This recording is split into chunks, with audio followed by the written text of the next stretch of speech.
Hari ini kita akan merenungkan kenaikan Yesus ke surga. Mari kita sama-sama berdoa terlebih dahulu.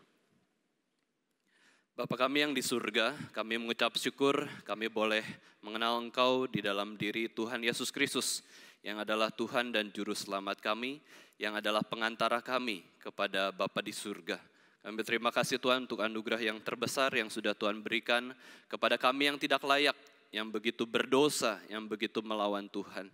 Hari ini Tuhan kami mau menjalankan tugas kami di hadapan Engkau. Kami mau menjalankan kehendak Engkau di dalam kehidupan kami, yaitu untuk menyembah Engkau, beribadah kepada Engkau, dan sungguh-sungguh mengenal Engkau lebih dalam lagi ketika kami masih ada di bumi ini. Kiranya Tuhan boleh menolong kami, baik pengkhotbah, Tuhan boleh berkati, baik setiap kami yang mendengar firman Tuhan, Tuhan boleh sertai, sehingga kami boleh sungguh-sungguh mengenal Tuhan dan bertumbuh serupa dengan Yesus Kristus. Dalam nama Tuhan Yesus Kristus kami sudah berdoa dan mengucap syukur. Amin. Mari kita buka Alkitab kita dari Injil Lukas 24 ayat 50 sampai 53. Kita akan membaca firman Tuhan ini bersama-sama. Lukas 24 ayat 50 sampai yang ke-53. Judul perikopnya adalah kenaikan Yesus. Kita akan membaca dengan buka suara, kita baca bersama-sama. Lukas 24 ayat 50 sampai 53 bersama-sama. Lalu Yesus membawa mereka keluar kota sampai dekat Betania. Di situ ia mengangkat tangannya dan memberkati mereka. Dan ketika ia sedang memberkati mereka, ia berpisah dari mereka dan terangkat ke sorga. Mereka sujud menyembah kepadanya, lalu mereka pulang ke Yerusalem dengan sangat bersukacita. Mereka senantiasa berada di dalam bait Allah dan memuliakan Allah. Bapak Ibu Saudara sekalian, kenapa penting untuk merenungkan hari kenaikan Yesus ke surga? Bukankah kita sudah merenungkan atau memperingati hari Natal, hari kelahiran Yesus Kristus? Ke dalam bumi ini Tuhan menjadi manusia. Bukankah kita sudah juga merenungkan, memperingati hari kematian Yesus Kristus di atas salib, menanggung hukuman dosa kita, dan juga hari kebangkitan Yesus Kristus di hari yang ketiga setelah kematiannya, menang atas maut? Bukankah kita sudah memperingatinya? Bukankah rencana keselamatan Tuhan itu sudah tergenapi semuanya sehingga kita boleh diselamatkan? Kalau kita melihat hari kenaikan Tuhan Yesus Kristus, kalau tanpa hari kenaikan Tuhan Yesus Kristus, kita juga pasti selamat. Ya, karena sudah ada hari kelahiran maupun juga hari kematian dan kebangkitan Yesus Kristus. Kenapa kita perlu lagi memperingati hari kenaikan Yesus Kristus? Tanpa hari kenaikan Yesus, bukankah kita sudah selamat? Ya, tanpa tahu Yesus naik ke surga, pasti kita selamat. Karena seluruh pekerjaan keselamatan yang direncanakan oleh Bapa di surga sudah digenapi oleh Yesus Kristus di bumi ini. Kenapa hari kenaikan menjadi peringatan yang penting dalam kekristenan? Bahkan kalau kita sekarang lihat di dalam sejarah kekristenan, itu menjadi hari khusus di mana kita dapat beribadah bersama-sama dan temanya terus berulang. Seperti Natal maupun Paskah maupun Jumat Agung terus berulang setiap tahun. Menjadi sebuah hal yang penting dalam budaya kekristenan. Nah, pertama-tama Bapak Ibu Saudara, ketika kita memikirkan hal ini, kenapa sih kita harus belajar kitab Kejadian sampai Wahyu dan lain-lain, semua yang ada di dalam Alkitab? Alasan pertama adalah karena memang itu adalah ajaran Alkitab. Karena itu memang adalah firman Tuhan. Kalau firman Tuhan itu diberitakan, diajarkan kepada kita semua, maka seharusnya kita taat. Seharusnya kita mempelajarinya. Setiap hal yang dicatat di dalam Alkitab itu sangat penting untuk kita teliti, renungkan, pelajari di dalam kehidupan kita sehari-hari. Kita harus ingat bahwa Alkitab ini adalah tulisan Allah sendiri. Roh Kudus bekerja memakai orang-orang pilihannya, memakai seluruh keberadaan pribadi para penulis Alkitab untuk menuliskan firman Allah. Dan seluruh tulisan di dalam Alkitab itu adalah tulisan yang berbeda dengan tulisan yang ada di bumi ini. Seluruh tulisan di dalam Alkitab adalah tulisan yang dinafaskan oleh Allah sendiri. Sehingga itu menjadi pesan yang benar, pesan yang murni dari Tuhan sendiri kepada umat pilihannya, kepada seluruh manusia.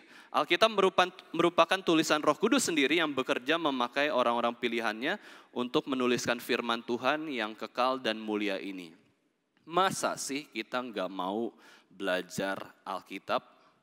Masa sih kita tidak mau menganggap setiap tulisan, setiap kisah, setiap peristiwa, setiap pesan, setiap ajaran yang di dalam Alkitab itu begitu penting bagi kehidupan kita? Karena mungkin kalau kita tidak anggap Alkitab itu penting, kita tidak tahu siapa penulisnya. Kita tidak tahu betapa besar dan indahnya manfaat yang Tuhan berikan di dalam Alkitab ini sendiri. Lalu Bapak Ibu Saudara sekalian, bukan saja hari kenaikan Tuhan Yesus begitu penting, menyatakan kemuliaan Allah dan juga penghormatan kita pada Allah, tetapi juga sebenarnya kita memperingati hari kenaikan Tuhan Yesus Kristus itu demi kepentingan kita sendiri. Alkitab ada, kisah-kisah di dalam Alkitab ada, itu terjadi betul, nyata. Dan itu bukan untuk Tuhan. Ya, meskipun kita tahu itu untuk kemuliaan Tuhan, tetapi yang lebih penting lagi adalah itu demi kebaikan kita juga. Bukan hanya demi kemuliaan Tuhan, tetapi demi pertumbuhan iman kita juga. Waktu kita melihat Yesus Kristus naik ke surga, dia menyatakan dirinya bahwa dia sudah bangkit dengan tubuh yang berbeda, tubuh yang tidak mungkin melakukan dosa. Itu tubuh kebangkitan yang dimiliki oleh Yesus Kristus. Dia memiliki tubuh kemuliaan dan tubuh kebangkitan itu kemudian Yesus naik ke surga, diperlihatkan. Inilah tubuh kebangkitan yang kamu juga akan miliki ketika kamu percaya kepada Yesus Kristus dan kamu akan memilikinya di akhir zaman. Tuhan Yesus memperlihatkan tubuh kebangkitan itu di atas seluruh dunia dan disaksikan oleh banyak muridnya. Itu menyatakan juga Bapak Ibu Saudara sekalian kalau kita lihat Alkitab, kenapa Yesus naik ke surga itu juga menyatakan bahwa Yesus akan kembali datang ke bumi ini kedatangan kedua kalinya atau parousia itu adalah seperti dia naik ke surga. Berarti Yesus datang di awan-awan, datang dari atas untuk menghakimi bumi ini, menyelesaikan bumi ini, hari kiamat, hari akhir zaman itu sendiri. Nah, kemudian ketika kita merenungkan alasan yang lain, Bapak Ibu Saudara sekalian, alasan kedua hari kenaikan Yesus ke surga itu begitu penting, sebab hari kenaikan itu memberikan pesan kepada kita bahwa Yesus berhasil menyelesaikan seluruh tugasnya di bumi, sehingga kalau tugasnya sudah selesai di bumi, dia tidak perlu lagi ada di bumi. Yesus tidak perlu lagi ada di bumi dengan tubuhnya karena Yesus sudah selesai tugasnya. Dia sudah selesai. Yesus tidak perlu pelayanan di bumi lagi dengan tubuhnya. Nah, ketika kita menyadari bahwa Yesus di bumi pun ada batas hidupnya. Itu pun menjadi penghiburan bagi kita bahwa ketika kita melihat ada orang-orang yang meninggal, Bapak Ibu Saudara sekalian, ketika kita melihat dan merasakan mengalami ada orang yang kita kasihi meninggal, ya memang karena semua orang itu memang ada batas hidupnya di bumi. Yesus tuh umurnya di bumi 33,5 tahun. Dan Yesus kalau sudah selesai tugasnya di bumi, ya diangkat ke surga. Ya selesai, nggak ada di bumi lagi. Ini berarti yang menentukan batas hidup seseorang ya di seluruh dunia ini adalah Allah sendiri. Justru ketika kita melihat Yesus naik ke surga, tidak ada lagi di bumi, kita belajar tentang kedaulatan Allah atas seluruh manusia. Kedaulatan Allah atas seluruh yang ada di bumi ini. Kita nggak selamanya ada di bumi. Suatu hari nanti kita akan ada batas hidupnya dan kita akan berhenti. Ya, kita akan meninggal, kita akan stop, dan kita akan berjalan menuju kekekalan. Tetapi satu sisi berarti kalau kita masih hidup di bumi ini, tugas kita belum selesai. Dan kalau tugas kita belum selesai, ya kita tidak akan pergi-pergi dari bumi ini. Nah, setiap manusia memiliki tugas dari Tuhan, dan ketika manusia itu meninggal dunia, kita harus tahu bahwa tugasnya sudah selesai di bumi ini. Maka waktu kita masih bisa hidup di bumi ini, Bapak Ibu Saudara sekalian, ada tugas-tugas yang perlu kita kerjakan, dan kita kerjakan semaksimal mungkin untuk menyenangkan Tuhan, sebaik mungkin dan sesetia mungkin. Nah, kemudian alasan ketiga, hari kenaikan begitu penting ya Bapak Ibu Saudara sekalian, yaitu menunjukkan bahwa Yesus kembali ke rumahnya. Yesus kembali ke surga. Yesus menikmati surga dengan tubuh kebangkitan. Tubuh natur manusia itu yang sudah dimuliakan, yang sudah menggunakan tubuh kebangkitan. Waktu Yesus di dalam kekekalan, blueprint natur manusia itu ada. Dan ketika 2000 tahun lalu Yesus turun dari surga ke bumi, Yesus menggunakan atau memakai atau mengambil natur manusia. Sehingga Yesus satu pribadi, natur Allah dan natur manusia. Itu masih di bumi. Ya, dia di bumi terus ya, di bumi. Dan kemudian pada hari kenaikan Yesus ke surga, dia menggunakan tubuh kebangkitannya. Nah ini yang menjadi misteri dalam kehidupan kita. Bagaimana surga tapi ada tubuh kebangkitan dan ada Yesus di sana. Satu-satunya pribadi yang seperti Yesus ya hanya Yesus. Meskipun kita tahu bahwa ada beberapa orang yang diangkat ke surga, tapi kita tidak tahu betul-betul mereka itu memakai tubuh kebangkitan atau tidak. Misalkan ambil contoh Nabi Elia, misalkan ambil contoh Henok, kita nggak tahu. Betul-betul pakai tubuh kebangkitan enggak? Enggak tahu. Mereka naik ke surga dengan tubuh manusia yang berdosa. Bukan tubuh kebangkitan seperti Yesus naik ke surga. Hanya Yesus yang memakai tubuh kebangkitan. Itulah kenapa Tuhan Yesus juga disebut sebagai yang sulung di antara orang-orang yang lain.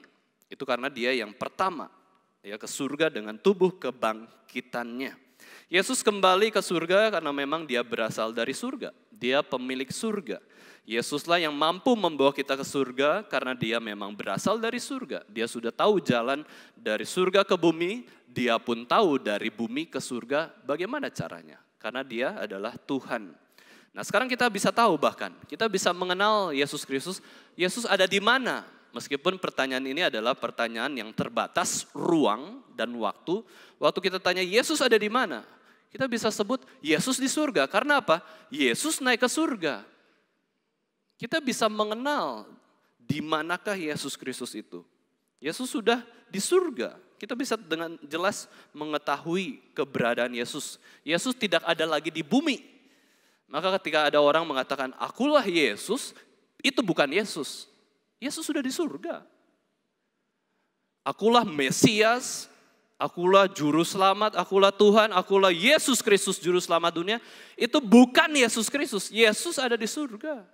Masih kita mau percaya hamba-hamba Tuhan yang menyesatkan banyak orang Kristen yang mengatakan, aku Mesias, aku Juru Selamat, akulah Tuhan, taat padaku.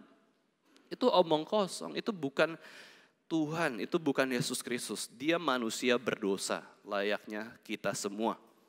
Dan Yesus bertahta di surga, dikatakan di dalam pengakuan iman rasuli dan di dalam Alkitab juga, Yesus duduk di sebelah kanan Allah Bapa. Bukan betul-betul duduk secara literal, tetapi maksudnya adalah memerintah bersama dengan Bapa di surga. Ya, memerintah dengan otoritasnya yang penuh di surga. Dan suatu hari nanti Yesus akan kembali ke bumi ini menghakimi semua orang dengan segala kemuliaannya. Dengan kita tahu bahwa Yesus naik ke surga, kita pun semakin teguh bahwa Yesus di surga, kita yang percaya Yesus bisa ke surga juga dan pasti masuk ke surga. Sekali lagi Bapak Ibu sekalian, ini bukan sombong, ya, bukan eksklusif. Saya yakin masuk surga. Itu dikatakan dengan kerendahan hati, saya tidak layak, saya harusnya masuk neraka. Tetapi karena anugerah Tuhan, saya yakin saya masuk ke surga. Saya masuk surga bukan karena usaha saya sendiri, bukan karena perbuatan saya sendiri, tetapi karena Yesus sudah di surga. Dan saya percaya kepada Yesus Kristus yang ada di surga, yang adalah juru selamat saya diyakinkan oleh Roh Kudus bahwa saya masuk surga. Dan saya sendiri juga yakin dengan hati nurani saya sendiri, saya pasti masuk surga karena firman Tuhan mengatakannya dan karena keyakinan dari Roh Kudus sendiri. Nah, dari kitab Lukas yang barusan kita baca, kita bisa melihat beberapa fakta Bapak Ibu sekalian dari ayat 50. Kita coba lihat ya. Lukas 24 ayat 50, di situ dikatakan lalu Yesus membawa. Ya, lalu Yesus membawa mereka, murid-murid pergi keluar kota dekat Betania. Nah, di situ Yesus mengangkat tangan dan memberkati mereka. Nah, setelah Yesus menampakkan diri kepada para rasul dan para muridnya, ya, setelah 40 hari lewat dengan tubuh kebangkitan, Yesus menampakkan diri. Ini tidak tahu ya, apakah terjadinya bersamaan, bisa saja kan, mungkin kita tidak tahu. Tapi Yesus dalam 40 hari itu menampakkan diri ke berbagai murid, berbagai rasul ya. Dan setelah itu, Yesus sendiri yang membawa mereka keluar kota sampai dekat ke Betania. Inisiatif Yesus mengadakan perpisahan itu dari Yesus sendiri ya.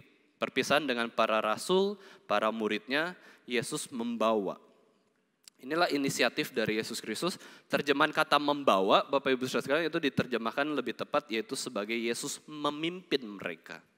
Ayo memimpin dengan caranya sampai banyak murid itu berkumpul di suatu bukit yang bernama Bukit Zaitun di dekat Betania.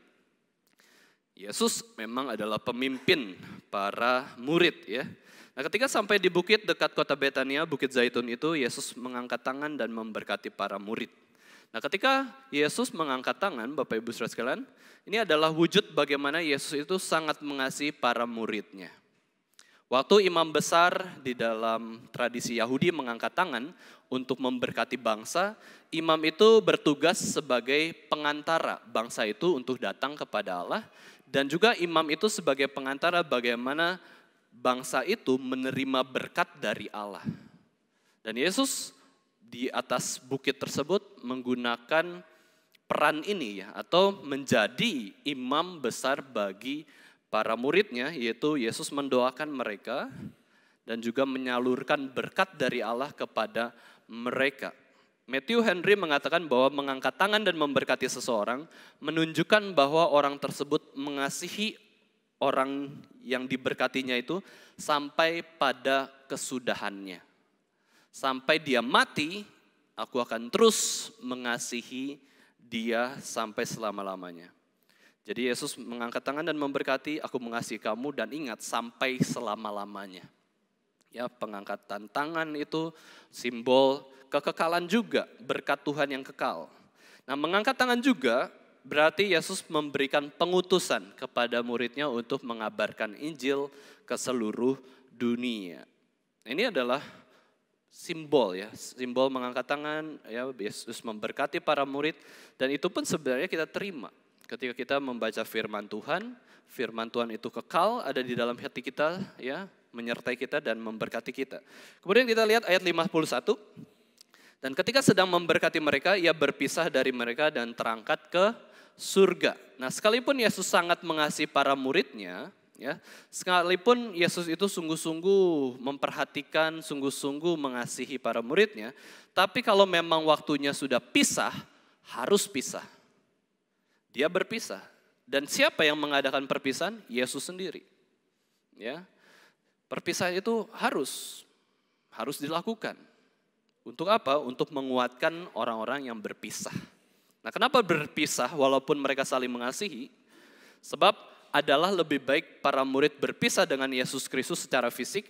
Karena apa? Agar para murid lebih beriman dan Yesus kembali ke surga. Agar para murid imannya lebih murni dan Yesus duduk di sebelah kanan Allah Bapa.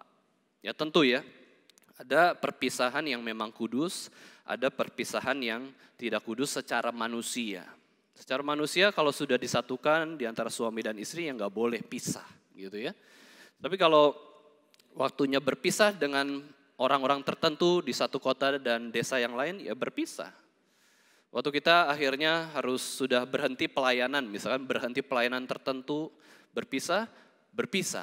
Tapi bukan berarti kita mundur ya. Ada yang memberi nasihat, kalau kita berhenti pelayanan boleh enggak?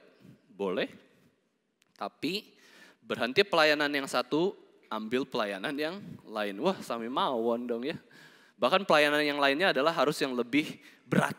Wah, itu baru namanya menjadi serupa dengan Yesus Kristus. Waktu Yesus Kristus datang ke bumi ini, Bapak Ibu Saudara sekalian, pelayanan itu makin berat ya. Dari lahir itu umur 1 sampai umur 30 tahun pelayanan Yesus di keluarga kan ya. Pelayanan Yesus di bait Allah, di keluarga, di masyarakat kecil. Tapi setelah umur 30 tahun, setelah Yesus dibaptis oleh Yohanes Pembaptis, 3,5 tahun itu pelayanannya luar biasa, banyak sekali. Gak habis-habis. Sampai di tengah badai bisa tidur dan tidak terbangun karena badai, itu kelelahannya sebesar apa? Nah, Bapak Ibu saudara, kalau memang harus berpisah terhadap pelayanan tertentu gak masalah. Tapi pilih pelayanan yang Tuhan arahkan demikian. Yesus berpisah, Yesus nggak melayani lagi di bumi. Yesus sekarang pelayanannya di mana? Di surga. Di surga kita tahu bahwa Yesus berdoa bagi kita. Di surga kita tahu Yesus memimpin kita dengan Roh Kudus yang Dia utus. Yesus menyertai kita. Nah inilah ya, kita bisa lihat pisah ada yang baik, tapi pisah juga ada yang buruk gitu ya. Pisah tidak selalu buruk. Pisah juga tidak selalu baik. Nah memang Yesus lebih baik naik ke surga demi apa? Kepentingan kerajaan Allah di bumi. Roh Kudus nanti 10 hari kemudian akan turun. Karena Yesus sudah naik ke surga. Dan para murid akan menjadi saksi Kristus yang menaati amanat agung ke seluruh dunia. Waktu kita lihat Bapak Ibu sekalian sejarah kekristenan, waktu Yesus mati, para murid kan berpisah dengan Yesus 3 hari kan. Yesus di kuburan. Mereka dibiarkan untuk belajar beriman kepada yang tidak kelihatan. Waktu Yesus naik ke surga, berpisah, 10 hari kosong. Roh Kudus belum turun, Yesus naik ke surga, mereka harus bagaimana? Firman Tuhan. Mereka harus percaya pada hal apa? Bukan yang kelihatan, yang terlihat mata, tapi yang tidak terlihat. Itu firman Tuhan. Mereka ingat perkataan Yesus, mereka ingat mereka sendiri, ya, ingatan mereka, melihat Yesus yang naik ke surga, itulah iman mereka harus tunggu di Yerusalem 10 hari. Mereka tunggu di Yerusalem, berdoa kepada Tuhan sampai Roh Kudus turun. Ya, ini adalah suatu pelajaran yang kita bisa pahami ketika Yesus naik ke surga. Kemudian kita bisa lihat ayat 52 sampai 53. Nah, waktu kita merenungkan apa sih maknanya Yesus naik ke surga? Apa sih pentingnya kita memperingati Yesus naik ke surga, Bapak Ibu saudara sekalian? Di sini kita bisa melihat respons para murid setelah mereka mengalami kenaikan Yesus ke surga. Di ayat ke-52 dikatakan mereka sujud menyembah kepada Yesus Kristus, lalu tidak diam sujud terus, ya, tidak diam meditasi di atas bukit terus, ya. Tapi dia kembali lagi ke rumah, pulang ke Yerusalem dengan sukacita yang besar. Mereka senantiasa berada di dalam bait Allah dan memuliakan Allah. Inilah hal praktis yang kita bisa dapatkan, yang kita bisa lakukan setelah kita memperingati kenaikan Yesus ke surga. Pertama, sujud menyembah pada Yesus yang begitu mulia, begitu agung. Itulah kenapa gereja Tuhan kalau ada kesempatan bisa adakan kebaktian kenaikan, ya adakan kebaktian kenaikan. Karena apa? Firman Tuhan ini, kita sujud menyembah kepada Tuhan. Mau menyembah Yesus, memuliakan Dia. Kalau perlu, kita berlutut berdoa kepada Tuhan. Mengingat kita tuh begitu rendah, begitu hina, berdosa. Yesus itu ada di atas tinggi, begitu mulia. Yesus adalah satu-satunya orang yang pernah paling tinggi di atas dunia ini, di bumi ini, tanpa menggunakan apapun. Karena Dia adalah Allah yang mulia, ya. Kita sujud, berlutut. Kemudian yang kedua, kita pergi, ya, pergi ke tempat kita masing-masing, menjalankan amanat agung, dan juga dengan hati apa? Hati yang bersukacita. Bapak Ibu saudara sekalian, kita perlu ya melakukan firman Tuhan itu dengan hati yang sukacita. Kita perlu melatih selera rohani kita. Waktu datang ibadah, saya bersyukur, ya bersukacita. Ya minta pertolongan Roh Kudus, berikan sukacita ketika bisa beribadah hari Minggu. Karena banyak juga orang Kristen beribadah hari Minggu dengan tidak bersukacita, malas, ya benci malah ya. Datang ke gereja atau membaca firman tuh, wah rasanya berat sekali. Salah. Justru ketika kita melihat kemuliaan Yesus Kristus, kita bisa lakukan perintah Tuhan dengan rasa yang baru. Rasa sukacita. Karena itu adalah kebaikan dan anugerah dari Tuhan sendiri. Sukacita para murid itu karena apa? Karena mereka dapat wahyu Tuhan, firman Tuhan. Sukacita para murid ketika melihat kenaikan Yesus ke surga, setelah Yesus pergi ke surga, mereka karena apa? Karena pengalaman itu mereka alami. Ya, pengalaman bersama dengan Tuhan. Bukan hanya firman Tuhan, tetapi pengalaman bersama Tuhan. Dan mereka juga bersukacita karena kebenaran firman Tuhan yang mereka percayai. Mereka bersukacita karena mereka dapat arah yang jelas, diutus. Kamu tuh pergi. Tugas kamu adalah menjadi penjala manusia. Mereka dapat sukacita karena diberikan tujuan hidup dari Tuhan Yesus sendiri. Dan yang ketiga yang mereka lakukan adalah senantiasa ada di rumah Tuhan. Mereka nggak pengen jauh-jauh dari kemuliaan Tuhan. Dan mereka tahu bahwa kemuliaan Tuhan itu ya lambang kehadiran Tuhan adalah di bait Allah. Sehingga mereka sembari bisa, selagi bisa, mereka datang ke gereja. Ada ibadah atau tidak ada ibadah, waktu lagi kosong, mereka datang ke gereja. Untuk apa? Beribadah kepada Tuhan. Untuk berdoa kepada Tuhan. Di gereja kita bersyukur. Ada satu gereja meskipun tempat duduk di perpustakaan kita tidak terlalu banyak ya. Tetapi kita bisa datang di perpus, di toko buku, bisa merenungkan kebenaran firman Tuhan, bisa berdoa kepada Tuhan. Beribadah. Melayani Tuhan, memuliakan Allah dengan seluruh kehidupan mereka semua. Nah Bapak Ibu Saudara selanjutnya kita akan merenungkan 7 fakta di dalam kenaikan Yesus ke surga.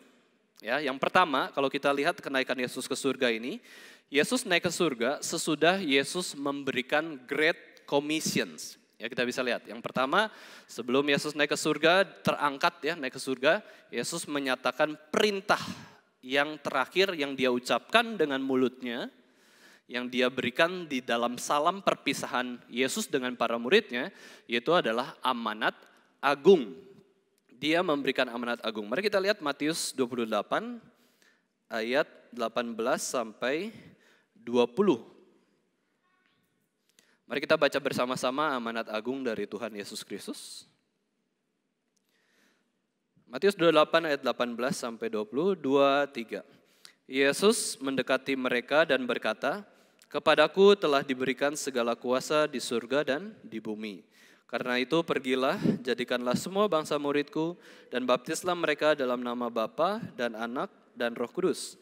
Dan ajarlah mereka melakukan segala sesuatu yang telah kuperintahkan kepadamu. Dan ketahuilah, aku menyertai kamu senantiasa sampai kepada akhir zaman." Bapak Ibu Saudara sekalian, waktu kita baca Alkitab amanat agung tersebut ya, rasanya apa sih? Apakah kita baca itu karena kita memang harus baca, terus hanya sebatas di pikiran kita? Kita rasakan apa sih pesan yang Tuhan Yesus berikan waktu memberikan amanat agungnya? Seharusnya yang kita rasakan pertama-tama adalah introduksinya, yaitu apa? Kepadaku telah diberikan segala kuasa di surga dan di bumi. Ada otoritas, ada kuasa dari Yesus. Itu adalah berkat, itu adalah kuasa Tuhan, itu adalah kebenaran. Jadi waktu kita belajar amanat agung itu dimulai dengan berkat Tuhan, blessing of God. Berkat Tuhan. Yang kita rasakan adalah rasa syukur. Ada otoritas, ada kuasa pemeliharaan Tuhan dalam kehidupan kita sebelum kita melakukan firman Tuhan. Yang kedua kita lihat, karena alasan inilah kita melakukan firman Tuhan. Karena kuasa sudah diberikan oleh Yesus kepada kita waktu menjalankan penginjilan ini. Karena itu pergilah. Jadikanlah semua bangsa muridku dan baptislah mereka dalam nama Bapa dan Anak dan Roh Kudus. Dan ajarlah mereka melakukan segala sesuatu yang kuperintahkan kepadamu. Sampai sini. Kita rasanya apa Bapak Ibu Saudara sekalian ya? Wah ini tugas yang mudah ya, saya lakukan aja ya. Rasanya mudah lah, karena sudah ada kuasa dari Yesus Kristus. Sudah ada penyertaan dari Yesus, mudah untuk lakukan. Apa yang dirasakan? Berat, bukan mudah, susah. Pergi, mengabarkan Injil, membaptis orang, menggembalakan orang, mengajar. Bayangin, kita harus jadi guru, kita harus jadi konselor, kita harus jadi misionaris. Itu apa-apaan tugas ini ya. Berat sekali. Itulah yang saya rasa juga para rasul dan para murid pun merasakan tugas yang begitu berat ini. Meskipun secara singkat ya Yesus mengatakannya. Mungkin di antara mereka itu merasa berat. Wah perintah ini berat sekali. Meskipun kita tahu itu adalah diawali dengan blessing of God. Ya, power authority of God. Tetapi namanya tugas dari Yesus yang berat. Kita harus rasakan itu berat. Mungkin ada dari mereka juga ragu, bisa nggak saya melakukan tugas misionaris, tugas pengajar, tugas guru, tugas penggembala, tugas konselor, susah kayaknya ya. Bahkan kepada seluruh bangsa lagi. Keluarga saya susah gembalakan kok. Apalagi seluruh dunia, wah susah sekali. Yesus meminta mereka untuk apa? Ini sama seperti yang Yesus sudah jelaskan waktu sebelum Yesus mati di atas kayu salib. Yaitu apa? Barang siapa mau ikut aku, kamu harus menyangkal dirimu sendiri. Memikul salib dan ikut Yesus Kristus. Sama, paralel. Amanat agung dengan perintah atau syarat menjadi murid Kristus ini sama. Ya. Sama-sama beratnya, cuman Yesus lebih memperjelas lagi. Akan tetapi, kenapa mereka bisa pulang dengan sukacita? Padahal tugasnya berat loh. Ya kan? Kalau kita dikasih tugas yang berat, PR yang banyak, ujian yang susah, pulang dengan happy. Ya, wah, gak bisa. Nah, apa yang membuat mereka sukacita, Bapak Ibu Saudara sekalian? Yaitu ketika mereka memandang Yesus ke surga. Melihat kemuliaan itu memberikan mereka kekuatan, pengharapan, dan semangat untuk jalankan amanat agung. Ya, kemuliaan Kristus mendorong kita terus untuk memuliakan Kristus dengan cara hidup bertumbuh semakin serupa dengan Yesus Kristus. Kemuliaan Kristus. Kita melihat kemuliaan Kristus luar biasa, anggap ya, ada saya lah ya, anggap saya ya, tiba-tiba terangkat dari mimbar ini sampai ke atas salib itu ya. Bapak Ibu Saudara sekalian, hatinya rasanya apa? Wow ya. Kita lihat pesulap aja, wow kok ya. Apalagi benar-benar terjadi. Wah, kita semangat. Ini gereja yang mujizat terjadi di gereja ini. Wah, semangat.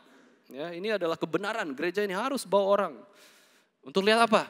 Untuk lihat pengkhotbahnya bisa terangkat terbang. Ayo minggu depan terbang lagi ya, terbang lagi. Wah, itu salah ya, itu kemuliaan manusia. Tetapi kemuliaan Kristus kalau kita lihat, itu membuat kita taat. Itulah dipenuhi Roh Kudus. Dipenuhi Roh Kudus berarti taat firman Tuhan. Dipenuhi Roh Kudus berarti mengabarkan Injil, mengajar, menggembalakan. Sudah, itu tugas dari Yesus kok. Ya, itu tugas dari Yesus. Fakta kedua, kenaikan Yesus ke surga disaksikan oleh banyak orang. Ya, fakta kedua adalah kenaikan Yesus ke surga disaksikan oleh banyak orang. Nah, kalau kita ditanya Bapak Ibu Saudara sekalian, kita sudah menjadi orang Kristen berapa puluh tahun, waktu Yesus naik ke surga disaksikan oleh berapa orang? Saya yakin nggak semua orang bisa menjawabnya. Waktu Yesus naik ke surga, ya terangkat kan ya, melawan gaya gravitasi, ya terbang lah. Terbang tapi tanpa sayap, Bapak Ibu Saudara sekalian ya. Itu Yesus disaksikan oleh berapa orang? Kita sudah Kristen berapa tahun Bapak Ibu Saudara sekalian, pernah coba pikirkan hal ini?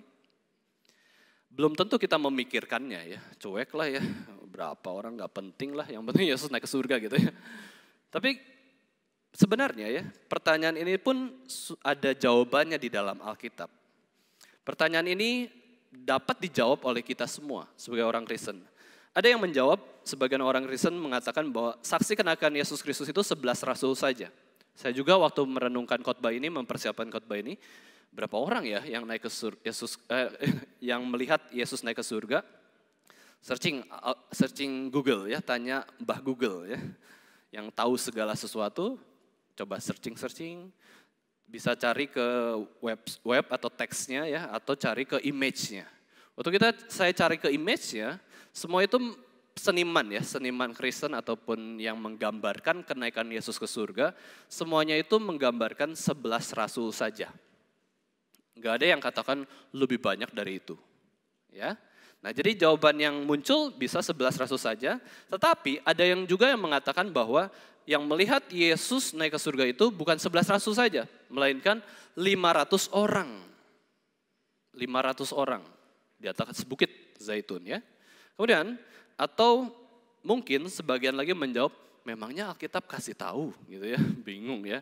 Ya bingung lah, oke coba kita dengarkan.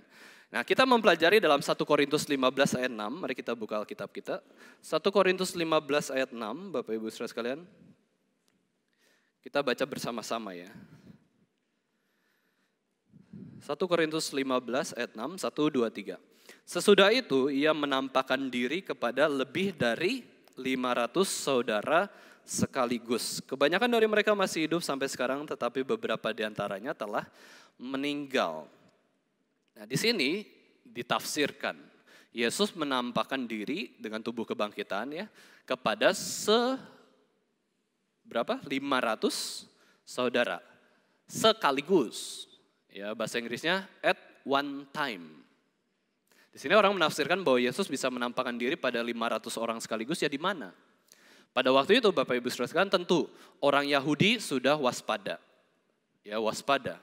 Ya, jangan-jangan para murid mencuri mayat Yesus dan mengatakan, Yesus bangkit. Mereka menjaga orang Kristen, mereka menghalangi aktivitas orang Kristen. Mereka tuh waspada, orang Yahudi, ahli Taurat. Dan mereka juga menggunakan pasukan-pasukan, kalau bisa aniaya orang Kristen, aniaya aja. Pemimpinnya sudah mati kok. Ya. Maka dari itu, bagaimana bisa mengumpulkan 500 saudara sekaligus, kecuali di Bukit Zaitun. Itu bisa. Ya, kalau di kota keributan, emangnya ada lapangan besar 500, ya mungkin ada ya, tapi pasti ketahuan banyak orang. Di desa apalagi ketahuan banyak orang. Bisa ada keributan, bisa ada yang mengganggu prosesi Yesus naik ke surga itu. Ya, bisa ada yang lempari batu mungkin, ya Yesus naik ke surga lempari batu aja ya, dan yang lain-lain kalau memang Yesus disaksikan oleh banyak orang yang lainnya, bukan hanya pengikutnya. Jadi pandangan ini mengatakan bahwa di Bukit Zaitun kenaikan Yesus disaksikan oleh 500 orang. Ini tafsiran yang pertama. Tafsiran yang kedua adalah 500 orang itu bukan di Bukit Zaitun.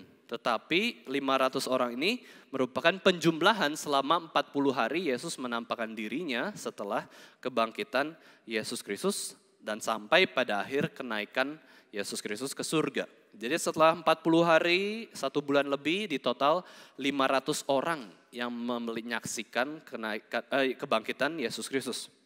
Nah, Bapak Ibu sekalian, waktu dalam rangka Paskah bulan lalu ya kurang lebih sebulanan yang lalu Paskah, saya menonton film Case for Christ ya. Nah, film ini kan berdasarkan kisah nyata seorang jurnalis bernama Lee Strobel yang bertobat dari ateis menjadi Kristen, ya kan? Nah, di film tersebut ada cuplikan bagaimana Lee Strobel itu mencari fakta-fakta tentang kebangkitan Yesus ke ahli-ahlinya, ya, ke ahli sejarah, ahli teologi, ahli manuskrip. Dia cari yang dia bisa, dan yang dijelaskan itu ya, si ahli sejarah itu mengatakan pada satu waktu, ya, pada satu waktu itu bukan 500 orang yang berkumpul. Melainkan dikatakan dalam film itu, sebanyak 500 orang secara terpisah melihat Yesus dalam jangka waktu yang bersamaan. Jadi 500 orang itu terpisah-pisah, tapi melihat Yesus, penampakan Yesus, kebangkitan Yesus itu di dalam waktu selama 40 hari. Jadi si film tersebut menafsirkan bukan 500 orang berkumpul di Bukit Zaitun. Lalu jawabannya bagaimana? Yang benar mana? 500 orang, 11 rasul, atau tidak tahu berapa orang yang menyaksikan kenaikan Yesus Kristus atau tidak disebutkan. Nah, jawaban paling aman adalah, ya ini kasih jawaban paling aman ya. Sejak kebangkitan Yesus sampai kenaikan Yesus ke surga itu saksi matanya 500 orang, itu pasti. Ya, sejak kebangkitan sampai kenaikan Yesus Kristus. Nah, di atas Bukit Zaitun kita nggak tahu berapa orang persisnya, tapi yang pasti adalah 11 rasul itu ikut. Ya, seluruh rasul harus ikut menyaksikan kenaikan Yesus Kristus ke surga, karena mereka rasul, ya orang yang Yesus panggil sendiri. Nah ini ya, karena Alkitab mencatat memang 11 rasul itu dibawa Yesus ke Bukit Zaitun menyaksikan kenaikan Yesus ke surga. Nah itu jawaban paling aman. Ya, kita kan cari yang aman-aman ya, jangan sampai kita salah. Yang ketiga, terjadi ini fakta kenaikan Yesus Kristus surga, yaitu terjadi setelah 40 hari Yesus bangkit dari kematian ya, Bapak Ibu Saudara. Nah, ini menunjukkan bahwa tubuh kebangkitan ya tidak membuktikan atau tidak membuat orang itu berhenti bekerja. Itulah kenapa kita percaya waktu kita di surga, kita masuk surga, kita tetap bekerja. Karena apa? Lihat tubuh kebangkitan Yesus Kristus. Masih ada tugas. Waktu Yesus bangkit dari kematian, masih ada tugas. Selama berapa lama? 40 hari. Ngapain Yesus dengan tubuh kebangkitan menjalankan tugasnya itu ngapain? Yaitu memberitakan kerajaan Allah kepada para muridnya. Dengan tubuh kebangkitan, Yesus memberitakan kerajaan Allah. Kalau Yesus mau memberitakan kerajaan Allah dengan makan ikan goreng pun, Yesus makan. Ya, makan ikan goreng, demi apa? Para murid sadar Yesus sudah bangkit dan ini adalah tubuh kebangkitan. Hantu tidak ada tubuhnya. Yesus membuktikan kepada para murid dia bisa makan ikan goreng dengan tubuh kebangkitan itu. Jadi Yesus itu waktu bangkit masih ada tugas, yaitu apa? Memberitakan kerajaan Allah, menolong para muridnya yang lagi down rohaninya, yang lagi hopeless. Waduh, Yesus mati. Tuhanku mati, guruku mati, konselorku mati, penggembalaku mati. Sedih, pulanglah, nggak usah menjadi penjala manusia. Itu omong kosong, Yesus nggak ada. Ya, tapi Yesus bangkit, menyatakan penguatan kepada para murid yang sedang putus asa. Yesus selama 40 hari memberitakan kerajaan Allah. Kenapa 40 hari? Bapak Ibu sekalian, memangnya kerajaan Allah itu harus diberitakan selama 40 hari kayak gitu ya. Nah, kita pelajari ya tradisi Yahudi maupun Yunani, angka 40 itu ya, angka 40 ya, menurut tradisi Yahudi dan Yunani itu melambangkan sebuah transisi. Ya, transisi atau perubahan, konsep pembaruan. New beginning, awal mula yang baru, itu 40 hari. Ambil contoh, 40 hari 40 malam air bah memenuhi bumi. Itu transisi bumi. Berubah, bumi itu berubah dengan perubahan yang besar sehingga memasuki kehidupan yang baru. Nuh pun ya diberikan perintah untuk beranak cucu bertambah banyak. Ya, keturunan manusia yang dari Adam dan Hawa yang kemudian menjadi banyak sekali, terus tinggal Nuh saja dan keluarganya kemudian muncul lagi. Itu new beginning, awal mula yang baru. Kemudian 40 tahun bangsa Israel berputar-putar di padang gurun. Yaitu membuat sistem ibadah yang baru di padang gurun. Bagaimana Israel diubah 40 ya, angka 40, tapi ini 40 tahun. Dari ratusan tahun di Mesir diubah sistem ibadahnya, teokrasi, sistem pemerintahannya yaitu Tuhan sendiri rajanya selama 40 tahun berputar di padang gurun. 40 hari Musa di atas Gunung Sinai, itu menunjukkan juga suatu hari yang genap, ya, pembaruan. 40 hari Yesus berpuasa, tidak makan di padang gurun. Itu menandai awal mula yang baru di dalam kehidupan pelayanan Yesus Kristus. Nah, itu angka 40. Khususnya orang Yunani bahkan mengatakan ya, gagasan 40 tahun itu adalah puncak kehidupan manusia. Ya, umur 40 tahun itu puncak kehidupan manusia, tapi itu Yunani. Ya kan, Yunani. Ya, kalau kita lihat berdasarkan Yesus Kristus lah, tubuh Yesus Kristus itu Yesus berumur 33,5 tahun. Nah, kita bisa sebut ya, ini teori ya, pandangan kita sendiri, ya puncak kehidupan manusia ya umur 33,5 tahun itu. Tapi bagi orang Yunani 40 tahun. Karena apa? Karena ya 40 tahun itu mungkin setengahnya ya dari kehidupan manusia. Umur manusia kan 70, 80 tahun saja, setengahnya dari 80 tahun, 40 tahun. Ini puncak kehidupan manusia dan dari fakta ini 40 tahun itu juga mewakili satu generasi. 40 tahun, itu Yunani ya. Nah, Yesus menghabiskan 40 hari terakhir di bumi ini, ya kalau kita lihat berdasarkan simbol atau arti angka 40 ini, berarti juga kekristenan mengalami sebuah transisi. Ya, transisi dari apa? Keberadaan Yesus di bumi menjadi tidak ada lagi Yesus di bumi.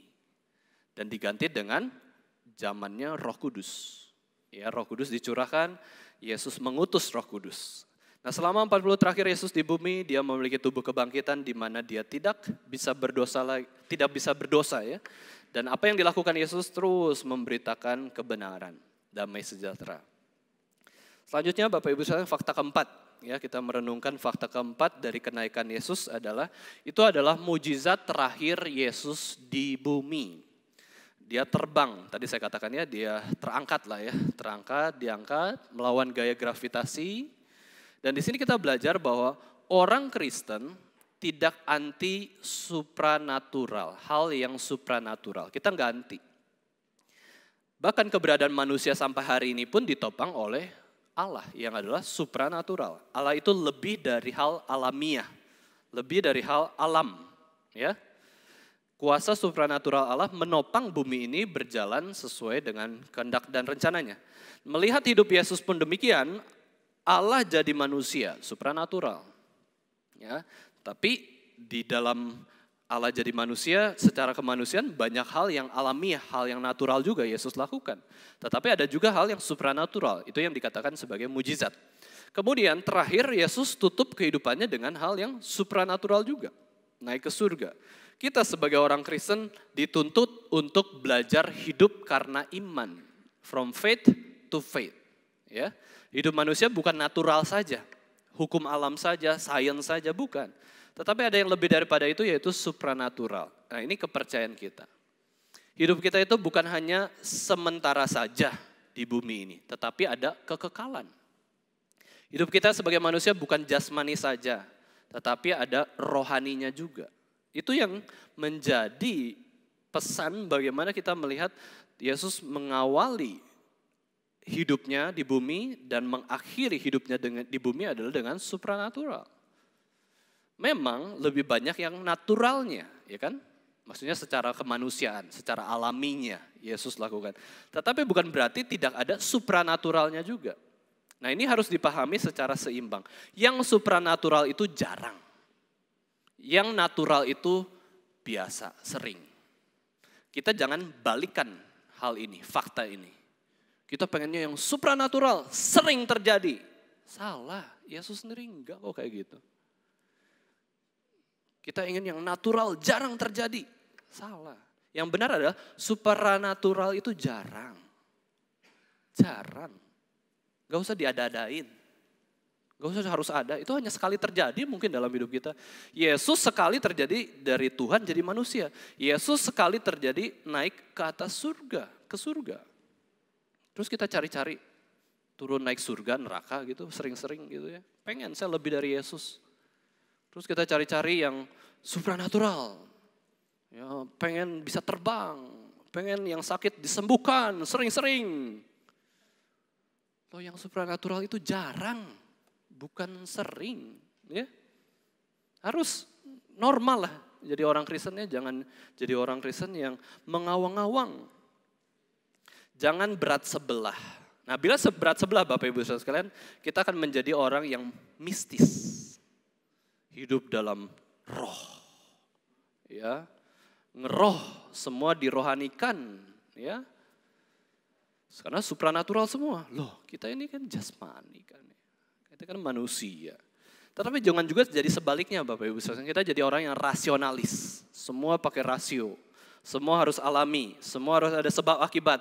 Semua harus begini, begitu, begini, begitu. Wah, kita terlalu mengandalkan rasio kita. Enggak. Dua-duanya harus dipahami secara seimbang. Dan kita tahu berdasarkan hidup Yesus pun, ya supranatural itu jarang kok. Ya supranatural itu jarang. Dan kenapa Yesus Kristus juga di dalam kehidupannya supranatural agak sering dibandingkan dengan kita juga. Karena Yesus sedang menyatakan kerajaan Allah, dirinya sebagai anak Allah. Itu ada wahyu Tuhan sedang dikerjakan secara khusus. Kita sudah ada Alkitab, PB, PL, masih mau yang supranatural. PB, PL ini sudah supranatural kok. Bisa ada PL dan PB ini secara tertulis itu sudah supranatural. Ya kita jelaskan firman itu sudah sangat baik ya. Nah kemudian fakta kelima, kenaikan Yesus ke surga adalah sebelum kedatangan Yesus yang kedua kalinya. Nah kita lihat tadi ya di dalam bacaan bertanggapan, Kisah Rasul 1 ayat 9 sampai 11. Ya, coba kita baca. Saya akan bacakan untuk kita semua ya. Kisah Rasul 1 ayat 9 sampai 11. Sesudah ia mengatakan demikian, terangkatlah ia disaksikan oleh mereka dan awan menutupnya dari pandangan mereka. Ketika mereka sedang menatap ke langit, waktu ia naik itu, tiba-tiba berdirilah 2 orang yang berpakaian putih dekat mereka dan berkata kepada mereka, "Hai orang-orang Galilea, mengapakah kamu berdiri melihat ke langit? Yesus ini yang terangkat ke surga meninggalkan kamu, akan datang kembali dengan cara yang sama seperti kamu melihat dia naik ke surga." Di sini ada kata yang lebih jelas, yaitu ada kata awan menutupi Yesus Kristus. Nah mereka, Bapak Ibu Saudara sekalian, para rasul dan para murid melihat ke atas sampai Yesus itu benar-benar hilang dari pandangan mereka, bukan karena mereka tidak bisa lihat Yesus, tapi karena awan yang menutupi Yesus Kristus. Waktu kita melihat langit malam hari, Bapak Ibu Saudara sekalian, mata kita itu bisa paling jauh tuh melihat berapa kilometer?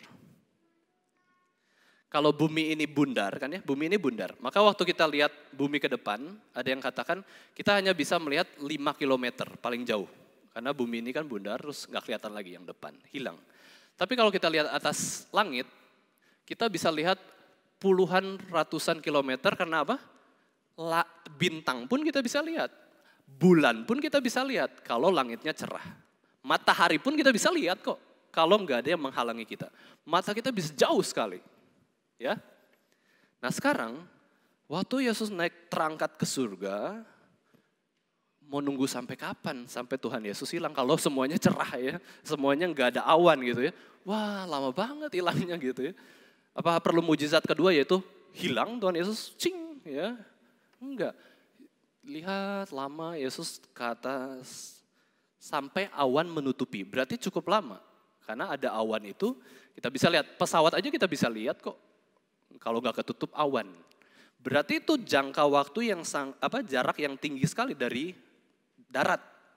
Sampai Yesus itu hilang tertutup awan oleh pandangan mereka. Mereka sangat lihat terus kok. Itu mungkin nggak ada yang berkedip, wah lihat terus, lihat sampai Yesus titik kecil atau gimana gitu ya.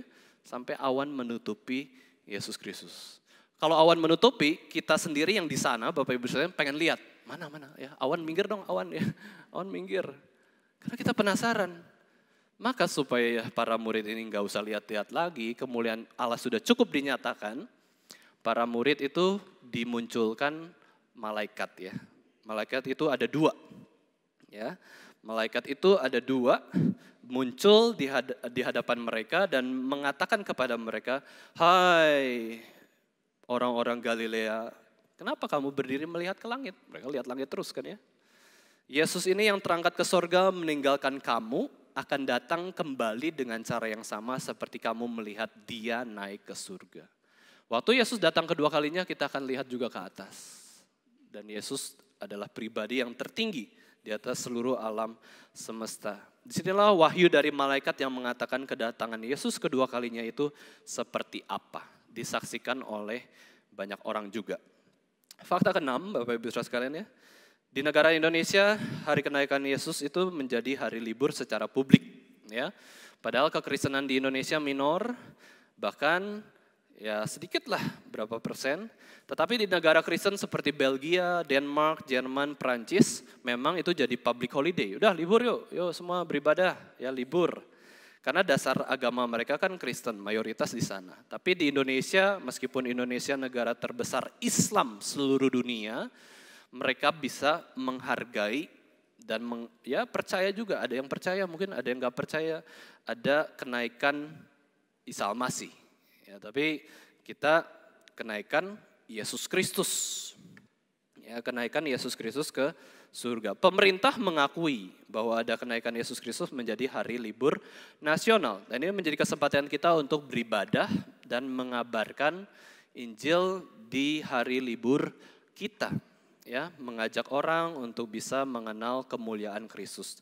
Terakhir, Bapak Ibu sekalian, fakta ke-7 dari kenaikan Yesus ke surga adalah Yesus menyatakan hidup yang dari kemuliaan menuju kemuliaan. Yesus ditinggikan oleh Bapa sendiri. Dikatakan di dalam Alkitab, Yesus itu terangkat. Ya, bukan terbang. Ya, bukan ya. Tapi Yesus itu terangkat. Ya, terangkat diangkat oleh siapa? Oleh Bapa di surga. Ya, Bapa di surga yang menarik Yesus untuk kembali ke surga. Itu adalah proses Yesus paling ditinggikan.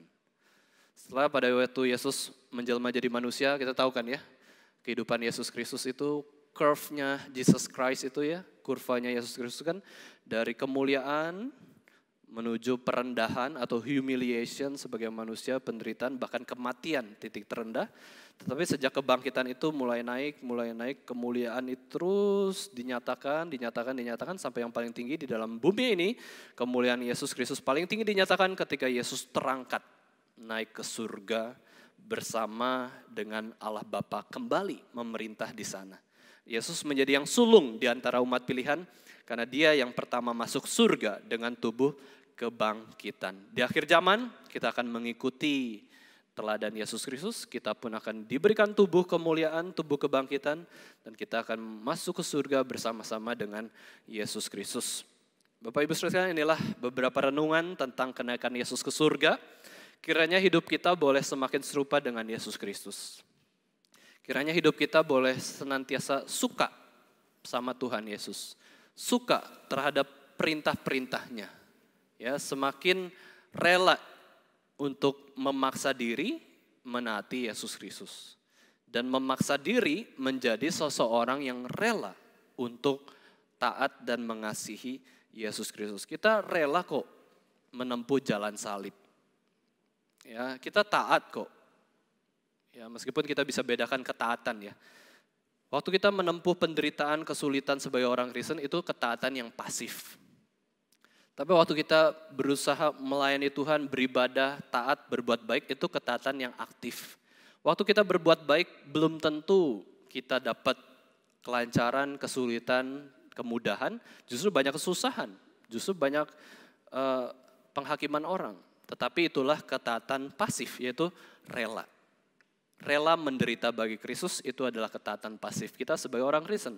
Rela menaati perintah Kristus itu adalah ketaatan aktif kita sebagai orang Kristen. Kiranya hidup kita boleh memuliakan Yesus selama-lamanya dan menikmati Yesus selama-lamanya. Amin. Mari kita sama-sama berdoa. Bapa kami yang ada di surga, kami mengucap syukur Tuhan atas anugerah Tuhan. Engkau sudah menyatakan kemuliaan yang begitu besar yang kami boleh lihat di dalam pribadi Tuhan Yesus Kristus yang adalah Tuhan kami, yang adalah juru selamat kami, yang adalah gembala agung jiwa kami. Tuhan, kiranya hidup kami ini boleh senantiasa menyenangkan Tuhan. Ampunilah segala dosa-dosa kami, kelemahan kami, berikan kami pertobatan Tuhan. Dan jangan biarkan kami menjadi orang yang bebal, yang seringkali melakukan dosa kepada Engkau. Pimpinlah kehidupan kami supaya kami boleh terus diarahkan oleh Roh Kudus untuk senantiasa memuliakan Yesus Kristus seumur hidup kami. Dalam nama Tuhan Yesus Kristus, Tuhan dan Juru Selamat kami yang hidup, kami sudah berdoa dan mengucap syukur. Amin.